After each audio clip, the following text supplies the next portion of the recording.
Greetings and God bless. I just wanted to share a thought, see what anybody else has experienced.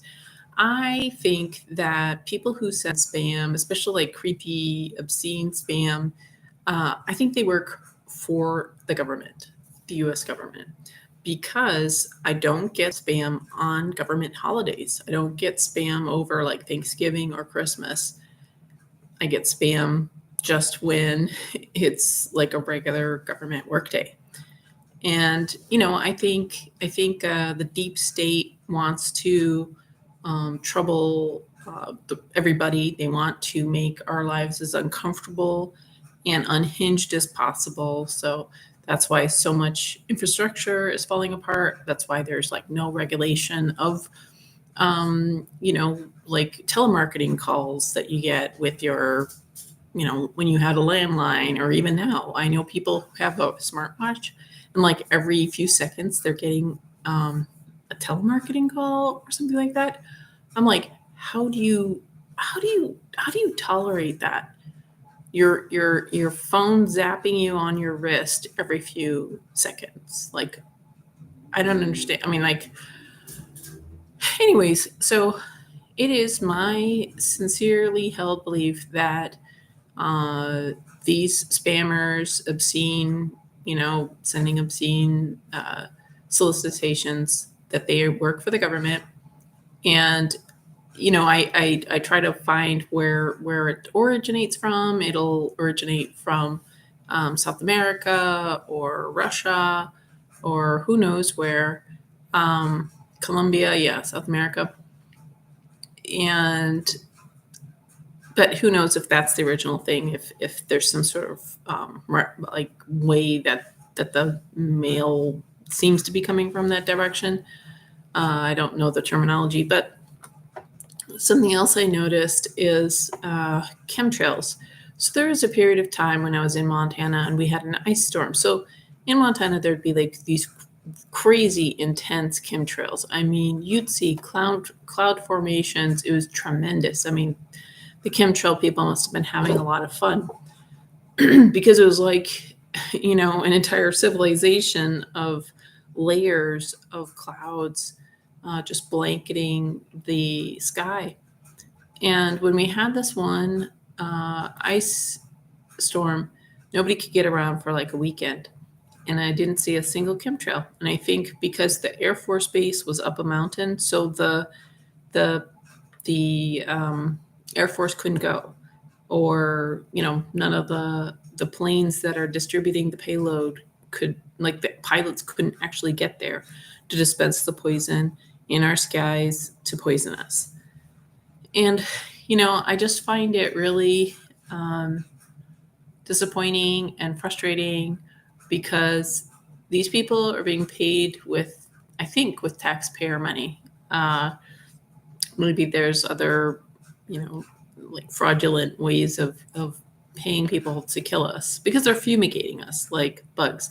They're tormenting us. Like, I don't want to have to see obscene email solicitations in my emails, but I have to constantly, try to do, like, report the email, report it's phishing, and set up filters.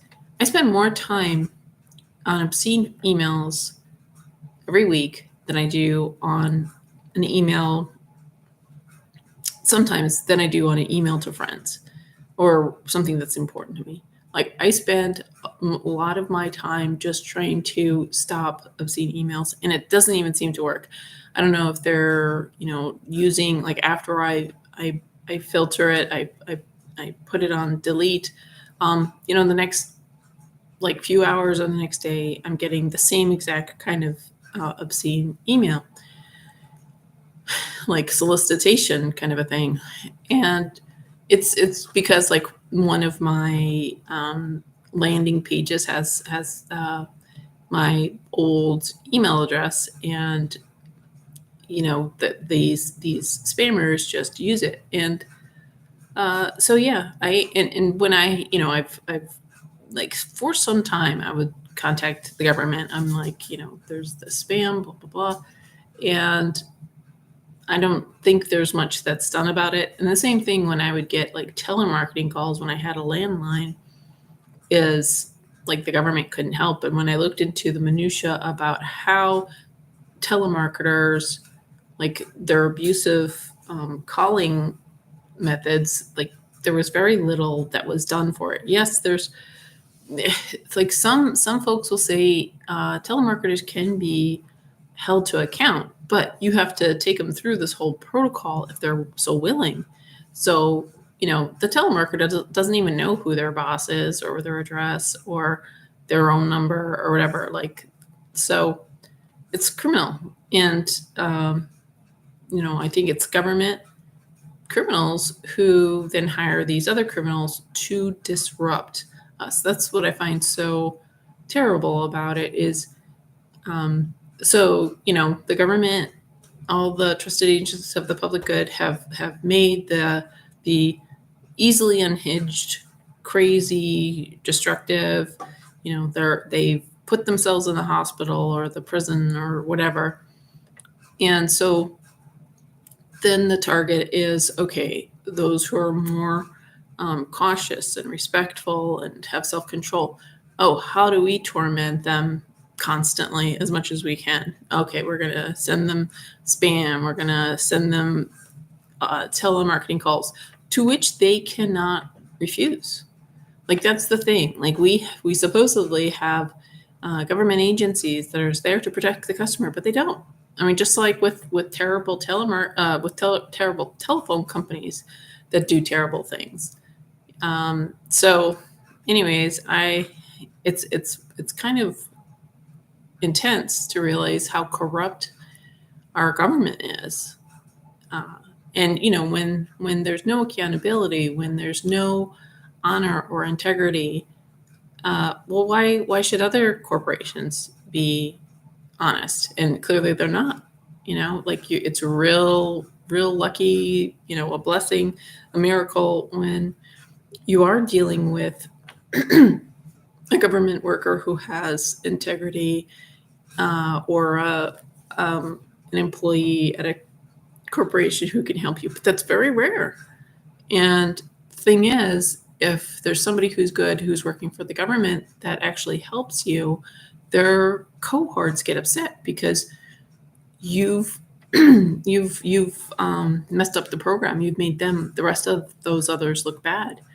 So unless you're like some sort of millionaire, and then I think they'll make special allowances or something for you.